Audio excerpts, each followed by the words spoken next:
You made every decision yourself. Or so you thought.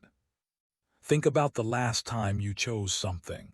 What to eat, what to watch, who to trust, who to fear. It felt like you.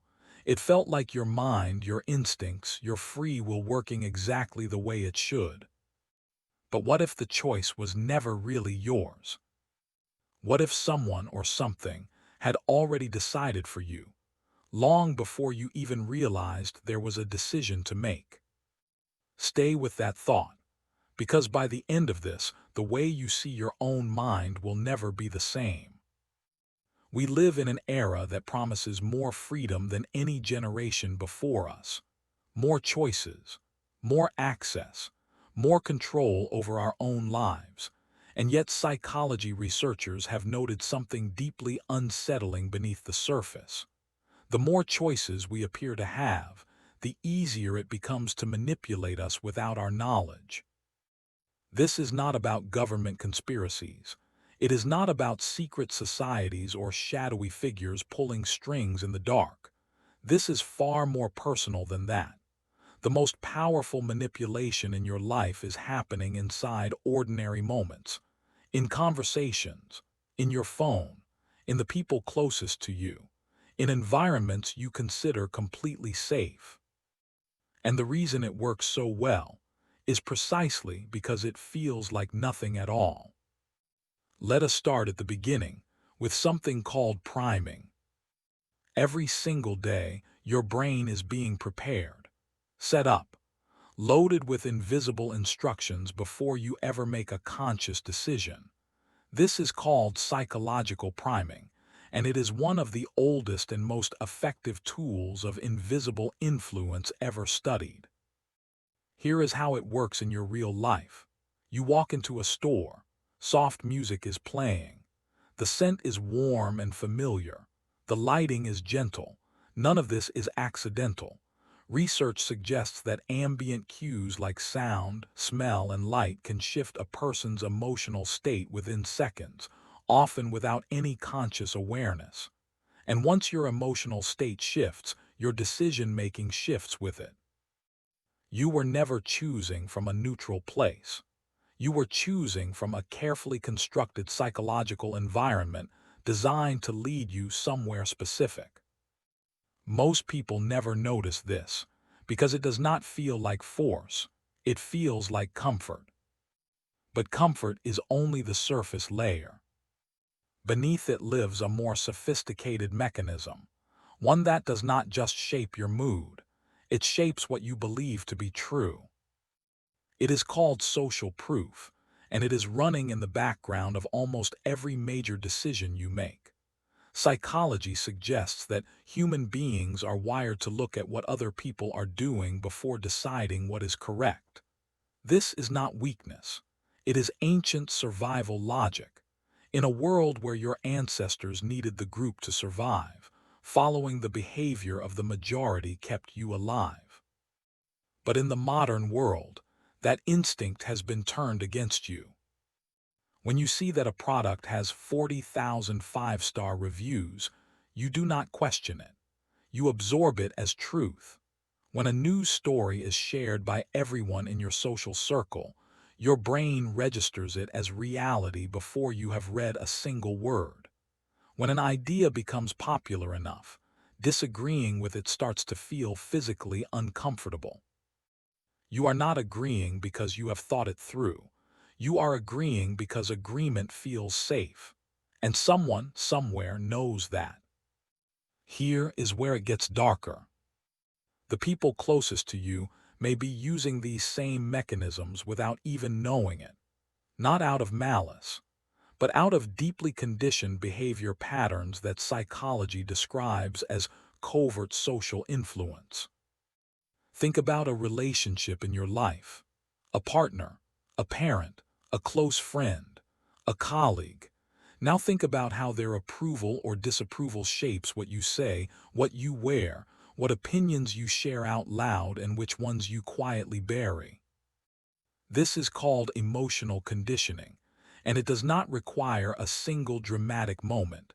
It builds slowly, through small reactions, A look of disappointment here, a pause before responding there, a subtle shift in warmth depending on whether you behaved in a way they preferred. Over time, your brain maps out exactly what kinds of thoughts, words, and behaviors generate safety in this relationship, and it begins steering you there automatically, not because you are weak, but because your brain is doing its job. It is protecting you from social pain. The manipulation does not feel like control. It feels like love. It feels like belonging. Have you ever noticed yourself editing what you say before you say it? Not because it is untrue, but because you already know how the other person will react. That is not caution, that is conditioning. Now consider what this looks like at scale. Every platform you use to consume information has been engineered with one primary objective: not to inform you, not to entertain you, to keep you engaged as long as possible. And the most effective way to do that, psychology researchers have found, is to trigger emotional responses. Specifically, the emotions that feel the most urgent: outrage, fear, moral indignation, tribal loyalty. Your social media feed is not showing you reality. It is showing you a carefully filtered version of reality designed to produce maximum emotional reaction from your specific psychology. The algorithm has studied you. It knows what makes you scroll, what makes you click, what makes you feel something strong enough to keep going. And here is the part that most people never stop to consider.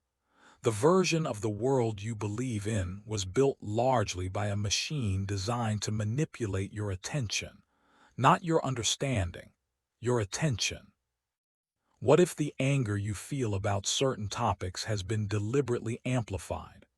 What if your sense of who the enemy is, who to distrust, who to rally behind, has been quietly shaped by systems optimized not for truth, but for engagement? What if your opinions are not entirely your own? Most people never reach this question, and that is by design. One of the most powerful tools of invisible manipulation is the creation of cognitive load. When your mind is overwhelmed, busy, anxious, or exhausted, your critical thinking collapses. Your brain shifts from deliberate analysis to shortcut-based thinking, and shortcuts are incredibly easy to exploit. Modern life is structured in a way that keeps cognitive load consistently high. Financial pressure, constant notifications, news cycles that never stop, social comparison, work demands that follow you home. The noise is so relentless that deep, independent thinking becomes a rare luxury rather than a daily habit. And in that mental exhaustion, you become far more susceptible to simple narratives, easy answers, familiar faces. Whoever or whatever feels the most certain in a sea of confusion gains enormous power over you, not because they are right, but because your tired brain is looking for somewhere to land. Here is the darkest part. The most invisible manipulation of all is the kind that makes you believe you are immune to manipulation. Research in behavioral psychology has consistently shown that the people most confident in their own independent thinking are often among the most susceptible to influence, because confidence disables the inner alarm. When you believe you are too smart to be manipulated, you stop checking, you stop questioning.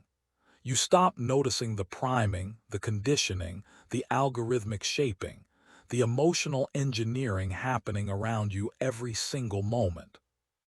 The system does not need you to be stupid. It just needs you to be certain. And certainty, in a world this complex, is almost always a sign that someone has been doing your thinking for you. So what do you do with this? Awareness does not set you free. Not completely. Your brain will still respond to priming. You will still feel the pull of social proof. The conditioning in your relationships will not vanish overnight. The algorithm will not suddenly stop learning from you. But something shifts when you know. When you catch yourself feeling a strong emotion about something you saw online, and you pause before acting on it. When you notice the discomfort of disagreeing with someone you love, and you choose honesty anyway. When you walk into a store, or a conversation, or a moment of decision, and you ask a single quiet question before surrendering to the current pulling you forward. Whose voice is this really? The invisible hand that guides you does not announce itself. It never has. It does not need to, because the most powerful control is the kind that feels like choice. You can spend your entire life believing you are free, and never once suspect that every path you took was subtly, quietly, invisibly laid out for you in advance. Or you can start to see it. Not to become paranoid, not to trust nothing and no one, but to hold your own mind a little more carefully, a little more deliberately, to slow down in moments when speed is exactly what the influence depends on. Once you see it, you cannot unsee it.